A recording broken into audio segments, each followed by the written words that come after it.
Provinsi Jawa Timur.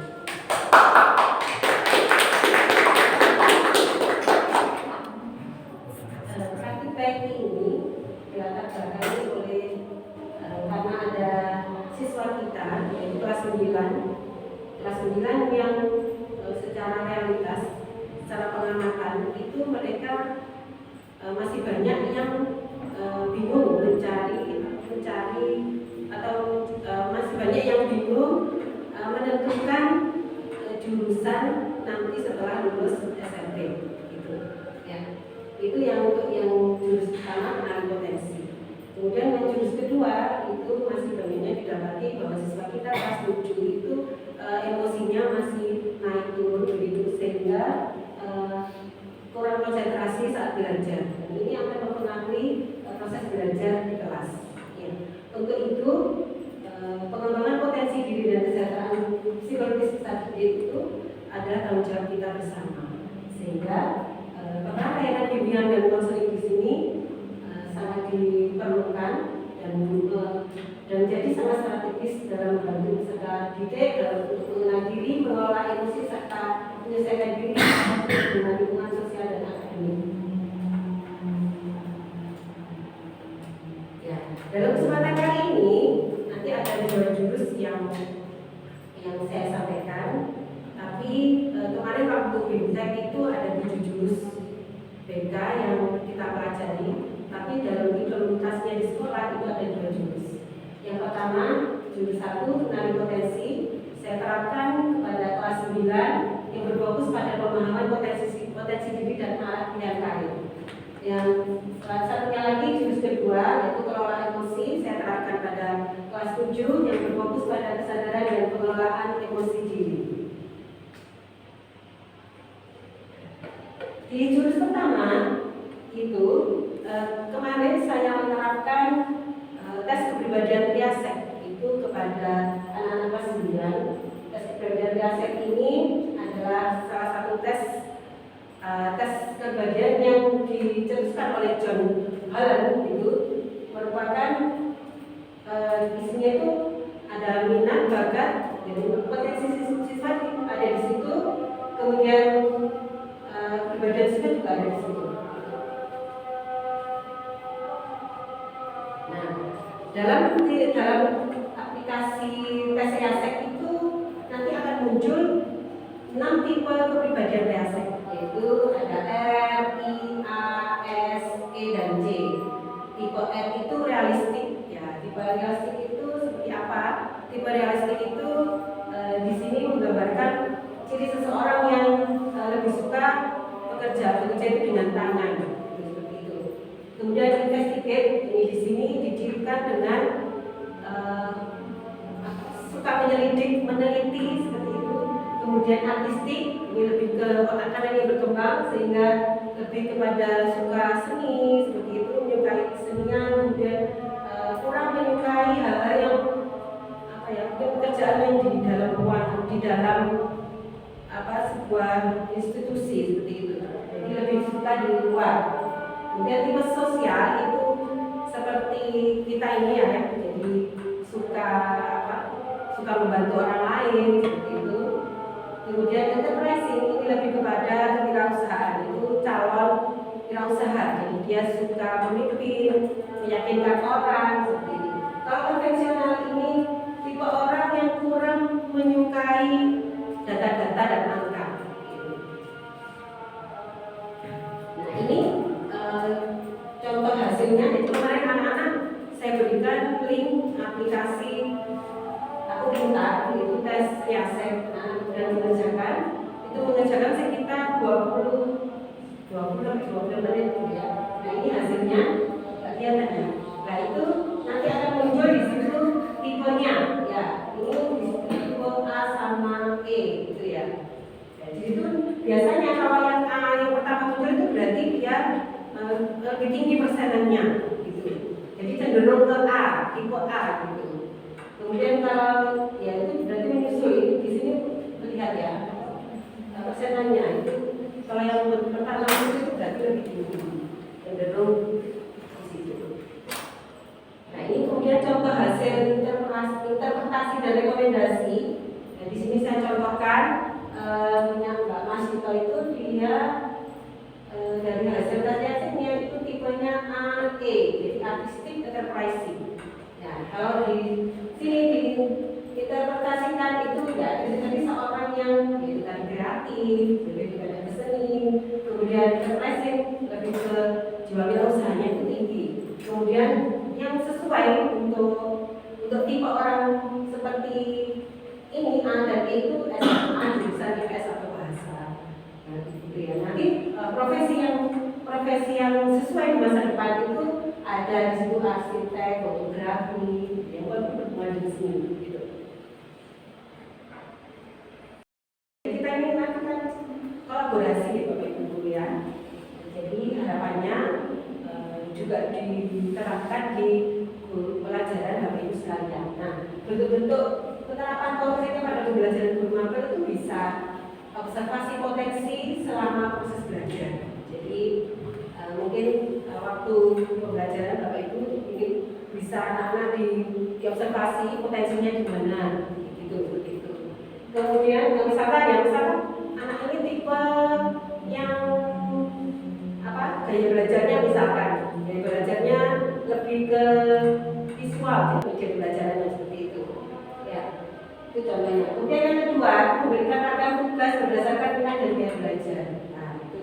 Jadi Bapak Ibu guru bisa memberikan tugas yang setiap anak itu tentunya tidak sama kan minat dan gaya belajarnya. Bisa disesuaikan seperti itu. Kemudian yang ketiga, memberikan apresiasi terhadap keunggulan siswa. Jadi misalkan di kelas terlihat anak-anak kita itu mampu mungkin mampu di bidang tertentu. Jadi kita juga tidak segan-segan untuk memberikan apresiasi seperti itu. Yang keempat, integrasi hasil observasi dengan guru BK. Jadi bisa nanti hasil observasinya dikomunikasikan ke saya seperti itu ya, ke guru BK itu sehingga kita bisa saling berkolaborasi supaya maksimal. Jadi tidak hanya terlaksana di guru BK saja, tapi juga di pembelajaran guru magang juga seperti itu. Yang terakhir, membimbing siswa menetapkan tujuan belajar berdasarkan potensinya. Jadi jadi tidak hanya di guru BK saja tadi, tapi siswa di pelajaran apapun itu bisa menentukan tujuannya berdasarkan potensinya. Nah, ini sedikit kami ingin mungkin sedikit minta pengalaman Bapak Ibu guru. Jadi setelah mungkin Bapak Ibu guru mengetahui tes riaset ini, mungkin di kelas ketika di kelas ada satu atau lebih siswa kita yang saat di kelas itu terlihat hasil belajar di magang itu kecenderungan di potensi riasetnya. Bagaimana Bapak Ibu? Mungkin selama ini ada pernah terlihat? Ya, mungkin ya bisa disampaikan. Kebetulan saya wali kelas 8A ya. Dan 8A ada beberapa anak yang cara belajarnya gak bisa diem, itu banyak. Dan ada saya menemukan satu anak, dia mungkin lebih ke artistik dan kalau selain itu saya kurang begitu mendalam lagi, karena saya pernah menemukan di buku catatannya, bahkan dia punya satu buku sendiri yang isinya gambaran dia sendiri. Jadi nggak ada catatan, nggak ada apapun, dia gambar random, apapun yang dia pikirkan dia gambarkan. Bahkan manusia itu jadi animasi, kemudian abstraksi itu juga ada, dan banyak sekali. Dan mungkin itu bisa jadi pertimbangan bagi Bapak Ibu guru mata pelajaran lain, bagaimana mengakomodasi anak tersebut agar tertarik untuk mengikuti pelajaran dengan cara kurang lebih artistik sesuai potensinya. Sesuai potensinya. Kaitkan, jadi misalkan pelajarannya Pak Ajit. Sempat saya suruh buat bikin infografis pakai ada yang visual dan ada beberapa yang kinestetik. Tapi kalau kelas 9 itu lebih condong visual. Nah, saya lihat pada saat pembelajaran anak antusias ketika dikasih PPT, kemudian mereka menggunakan hasil menerangkan itu, tapi ada beberapa tadi siswa yang memang dia ingin melakukan praktek, cuma salah satu saja, tidak semuanya. Mungkin yang belum terakomodasi, belum terakomodir.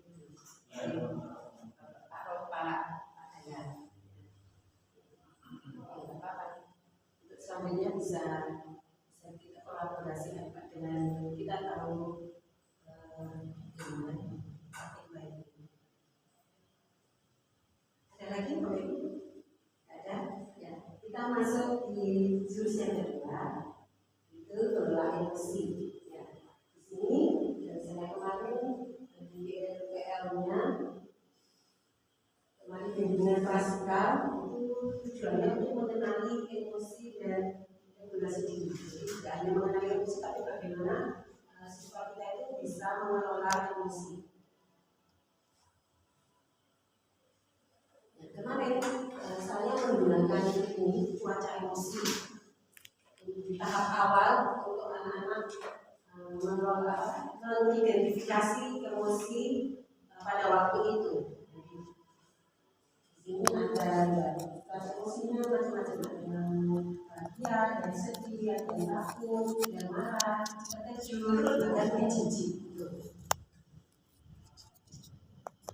Selain itu, saya juga pakai peta emosi. Jadi peta emosi di sini ini ada 6 dasar emosi yang ada pada manusia. Itu happy, excited, anger, sad, angry, sad. Dengan urutan yang beda-beda. Di sini fungsi dan prinsip peta emosi itu fungsinya membantu siswa mengenali emosi yang lebih spesifik dan sekedar emosi senang atau marah. Misalnya semangat, emosi itu merupakan suatu langkah awal untuk anak-anak itu bisa mengelola emosinya ketika mereka ada dalam situasi yang emosional. Nah, ini ada roda pilihan atau wheel of choice. Di sini adalah diagram lingkaran yang isinya itu ada 6 sampai dengan 8 ide atau pilihan solusi tindakan di saat kita anak-anak itu dalam situasi yang emosional. Jadi kalau mungkin kita belum tahu bagaimana meregulasi emosi itu, ketika emosi meledak-ledak itu langsung responsif, langsung kita Bapak Ibu mungkin pernah marah yang melebihi, semuanya marah sekali gitu ya, itu langsung merespon dengan mungkin teriak atau membentak atau intinya tidak terkontrol.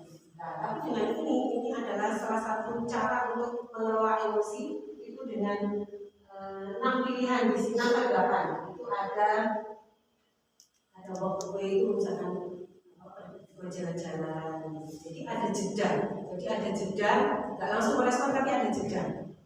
Misalkan kita berhitung, tarik nafas dalam-dalam kemudian dihembuskan, tarik nafas gitu, dihembuskan. Kemarin namanya juga kita ajak praktek seperti itu.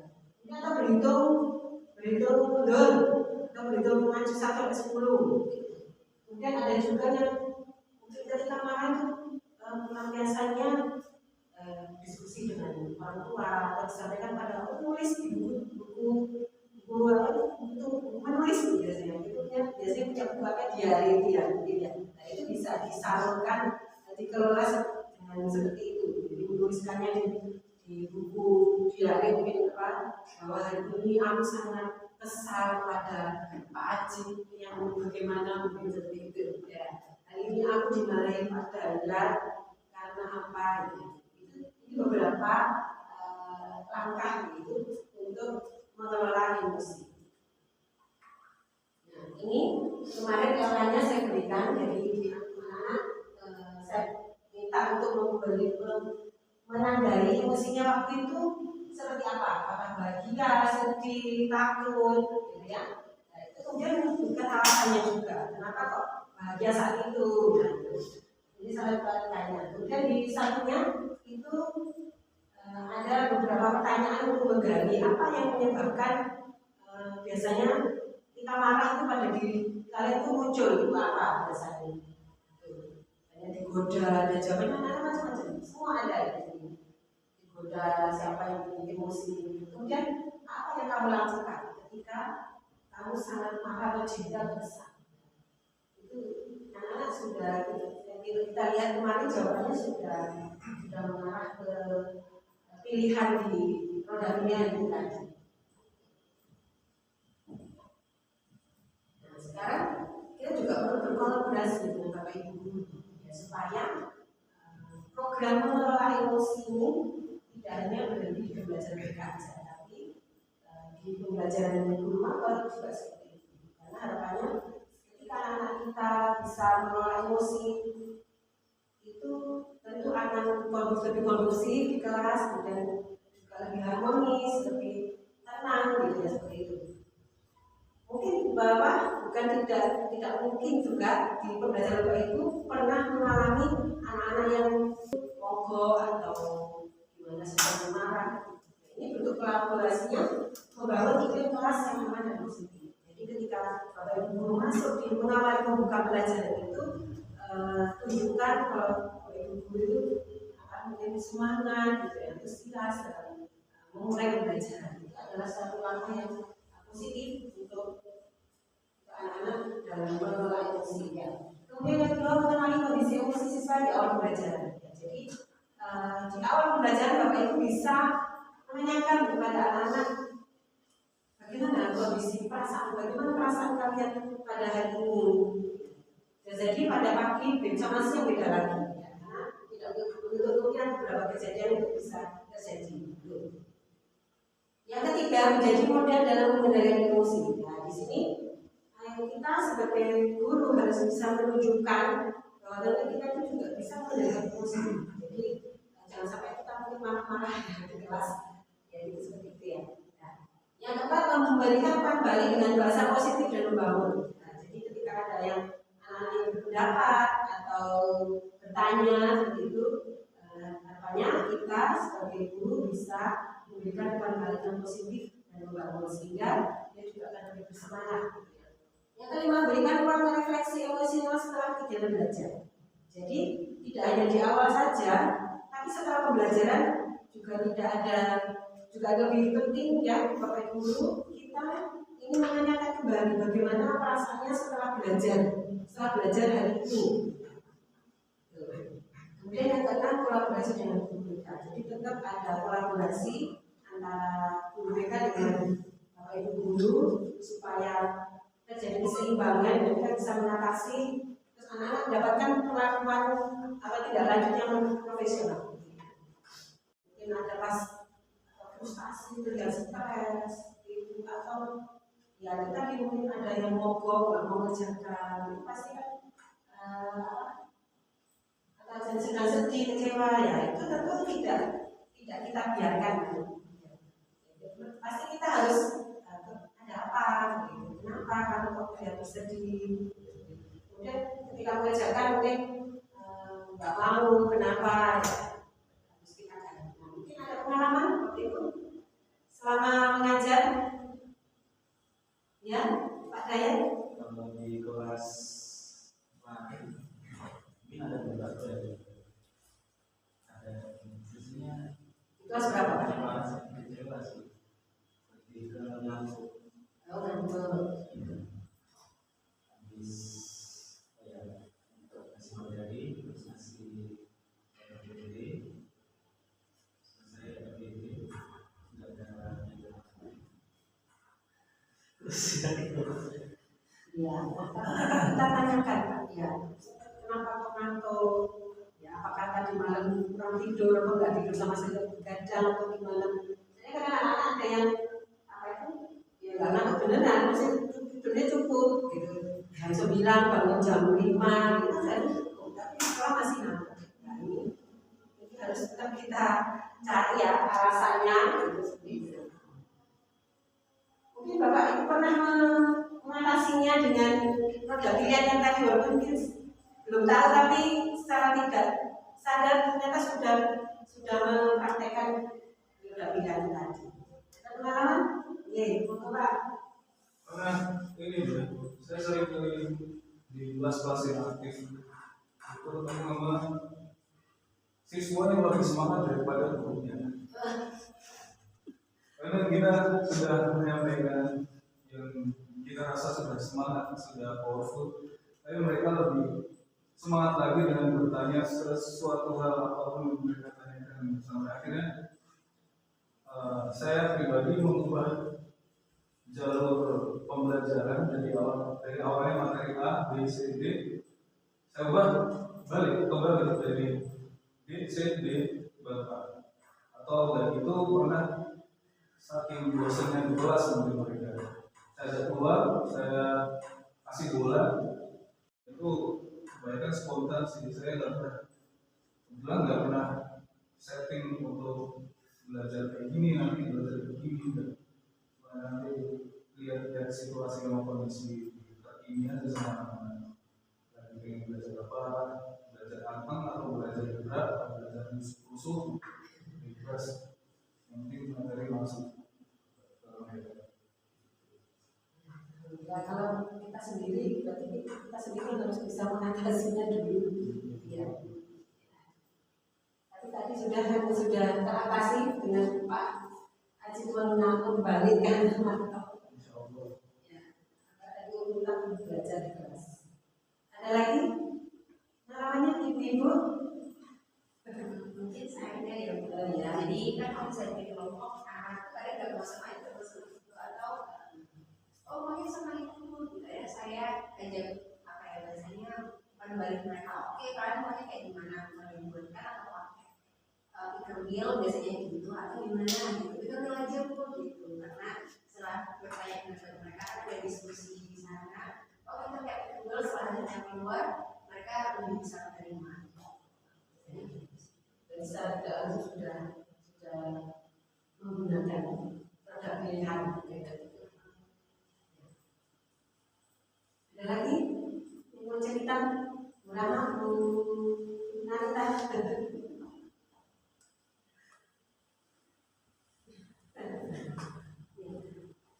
Alhamdulillah, itu ya Bapak Ibu, dua jurus yang saya implementasikan di sekolah kita. Harapannya antara saya dengan Bapak Ibu semuanya kita terus berkolaborasi ya, sehingga di sekolah kita itu akan tercipta itu suasana belajar yang aman, nyaman dan menggembirakan. Ya, anak-anak juga akan lebih rasanya nyaman. Kalau belajar nyaman kan enak, jadi bisa masuk. Saja. Ada yang mau didiskusikan lagi? Ya. Saya mau mendiskusikan salah satu pertanyaan saya yang sebelumnya juga pernah di KPK. Jadi beliau itu anak tersebut itu kurang semangat masuk sekolah, maka orang tuanya pun bingung kenapa anaknya itu kurang semangat ke sekolah. Padahal kalau belajar di sekolah sih kelihatannya biasa aja, mau datang tuh terlambat, terus mengikuti kegiatan pertama pagi, terus bahkan kalau ada bimbel PKA juga kalau datangnya telat kan otomatis ikutnya. Jadi sudah saya ajak bicara, kamu nggak bisa memahaminya, maksudnya sama ibunya juga bahkan ibunya nggak tahu anaknya kenapa. Jadi kita ada solusinya. Ya, kalau dan kita mendapati di kelas atau sekolah itu tergantung semangat sebelum tadi masuk cenderung nggak mau mengikuti kami. Seringkali jam 8 kemudian itu kita harus komunikasi dua arah. Jadi kita harus cross check ke anaknya juga ke orang tuanya. Jadi mungkin ditanya juga ke orang tuanya kegiatannya selama ini apa. Sepertinya kalau kemarin saya pernah cerita itu kayaknya capek. Jadi kayak apa nah itu dulu waktu itu. Terus kemudian kayak aktivitasnya kebutuhan orang tuanya itu banyak selain bimbel juga kemudian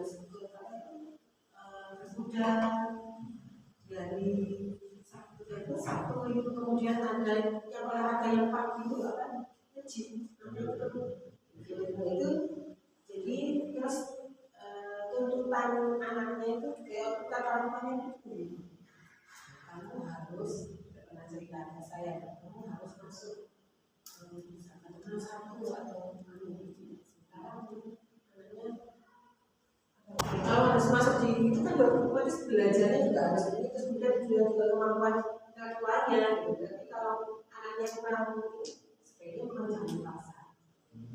Jadi tuntutan itu apa cita-cita orang tua dengan keinginan anaknya itu harus disimpulkan. Jadi orang tua itu nggak bisa memaksakan kamu harus jadi dokter. Ada kan seperti itu. Tapi anaknya nggak minat ke situ. Ya itu makanya perlunya yang tadi membantu orang tua. Nah ini loh potensi anakku di sini. Ya, jadi orang tua sebaiknya mengarahkan ya sesuai potensi anak. Karena nanti ya, jadi munculnya apa ya mogok di tengah jalan itu ketika nanti ya kalau sekarang mungkin belum ya kalau sesuatu yang dipaksakan nggak sesuai potensinya kan ya anak akan berat menjalankannya. Banyak yang mencoba seperti itu. Nah, saya juga ada orang tuanya bikin dokter, masuk dokteran tapi semester 3 ya berhenti karena memang tidak sesuai potensi. Mungkin kita juga sering mendapati ya lulus-lulusan seperti kita ini loh itu kan nggak sesuai pekerjaannya dengan jurusan nggak sesuai dengan pekerjaannya kan banyak lulusan guru tapi lebih ke mana ya apa atau ahli ya itu berarti potensinya itu yang ada dan dia tidak sesuai dengan jurusan kuliah yang dia ambil. Berarti dia belum mengenali potensi yang ada dalam dirinya. Makanya perlunya seperti kemarin anak-anak juga saya arahkan kalian harus saya tanya itu masih bingung semua ya. Kalian harus tahu potensinya di mana dan orang itu juga harus tahu potensi anaknya di mana. Jadi bukan menyelesaikan keinginan orang tua tapi kita harus yaitu tahu potensi baru orang tua memfasilitasi. Oh anak ini suka menggambar melukis ya berarti difasilitasi dia ke SMK gitu. Kemudian apa nanti masuk kuliahnya di mana lebih ke yang desain gambar seperti itu. Jadi kalau paksa jadi dokter ya nggak bisa karena kalau dokter itu banyak teori-teori yang harus dihafal dan itu memerlukan kemampuan yang lebih. Ya, sabun. Ada lagi yang diskusikan? Nah kita biasanya banyak cerita. Sama itu alhamdulillah sudah selesai. Kalau nggak ada yang mau diskusikan lagi, saya tutup ya. Terima kasih bagi Ibu Guru sudah meluangkan waktu untuk saya berbagi lebih baik. Semoga kolaborasi ini terus berjalan. Terima kasih. Assalamualaikum warahmatullahi wabarakatuh. Waalaikumsalam warahmatullahi wabarakatuh.